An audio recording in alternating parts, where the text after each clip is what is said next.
I know the know your consumer is a huge part of design and creating the right concept for the right property. How do the different neighborhoods in Miami work? Because when you have a Michelin star restaurant, everyone from every neighborhood is going to want to go. Are there different consumers in different neighborhoods, or is Miami? For sure. Oh, for sure. Like, we call it the crowds. It's like the Wynwood crowd is very different than your South of Fifth crowd. Like, you're not going to go suit and tie in Wynwood and feel fancy. It's more like, hey, let's go out for a fun night at dinner. Let's enjoy ourselves. Let's go party, go to a bar. At least that's how I feel about it. But then you saw a concept like Pastis. That is a little bit more upscale that came in the market. It's like, it was actually successful. But I think those concepts are few and far between. When you go south of Fifth, you typically are expecting to spend a lot of money and you're super fancy. So I think it just depends, what kind of vibe you're into. Like, right, Collins at one point was like the hottest thing in the world.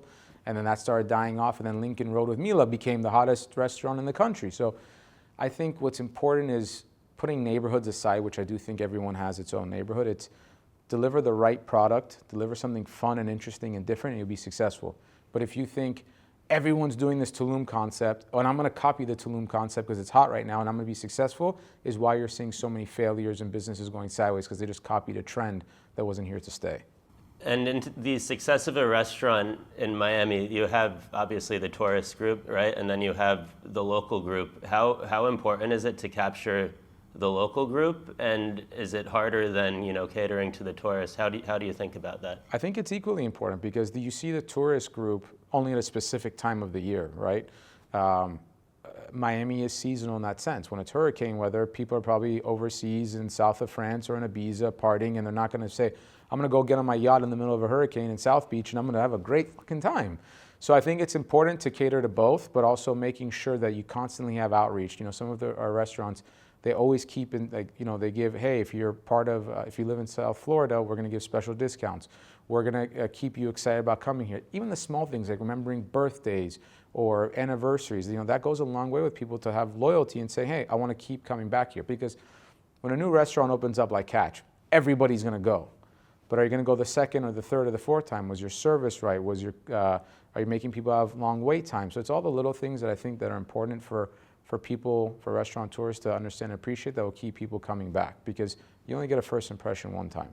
And what are some of the ways that you draw inspiration to go into the designs of your concepts? Is it through travel? It's traveling. It's traveling. I've traveled to almost 60 countries in the past 10 years and seeing how different markets curate restaurants in different markets, like Tokyo, for example.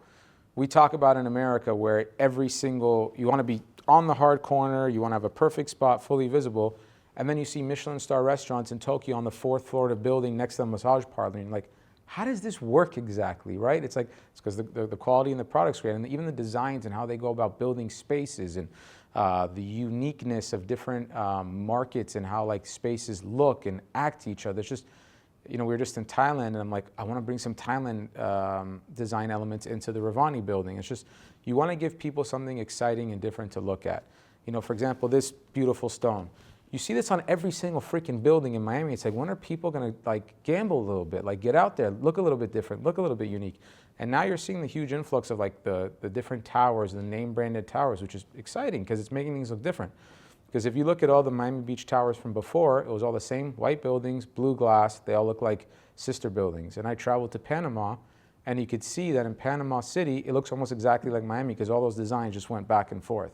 And I think now that you're seeing this whole hotel revolution too of Bulgari, Amman, they're all starting to look a little bit different and bring a uniqueness where people are like, hey, Miami's a place I want to go in and be around. So I think it's important to be well-traveled, well-cultured, and that will go into your projects. What are some concepts that you've found through your travels that we don't have in Miami, or you think could be a good opportunity to bring in? You mean restaurants-wise? No, just, something that experiences mostly. We're a very experience-driven culture. I see on your Instagram you're always having fun, different experiences. What are we missing here that other cities have?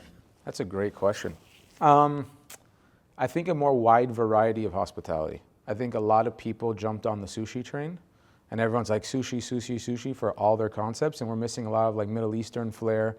We're missing a lot of concepts that are I don't want to say hookah, but just bringing a different element of energy to a space that otherwise is just not a sushi concept. And I think, You know, a lot of the restaurateurs that are there today are starting to pick up on that trend and doing different concepts and shifting away. So I think Miami's great. Honestly, it's an amazing city. You got boats, you got water, you got a lot of the late nightlife.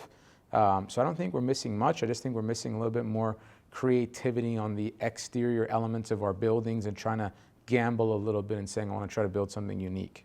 What are some of the ways that you've gone to your properties and created these experiences to help the tenants and continue to draw and put a spotlight on it? Say that one more time, sorry. Some of the ways like you've helped create like experiences, you know, like either Fable or Yeah, I think it's the design of the property. I think it's the design of the property, but more importantly, making spaces work. Like to get permitted in the city of Miami Beach or city of Miami is very difficult.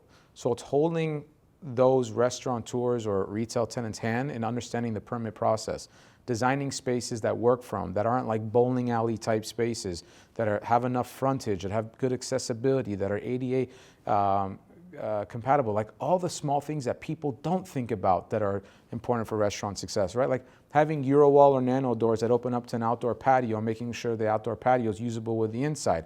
So it's all these things when it comes to buying a building. Like we re-gutted the entire interior of Wynwood Jungle to reorient the space flow. So that way the spaces were actually usable, because we had a lot of spaces in the middle of Wynwood Jungle that had no street visibility. It's like, how is a business supposed to survive here with $5,000 to $6,000 a month rent and don't even have a sign on the front of the building? So it's reorienting the spaces, redesigning the spaces, making an exterior that's exciting for people to want to come to.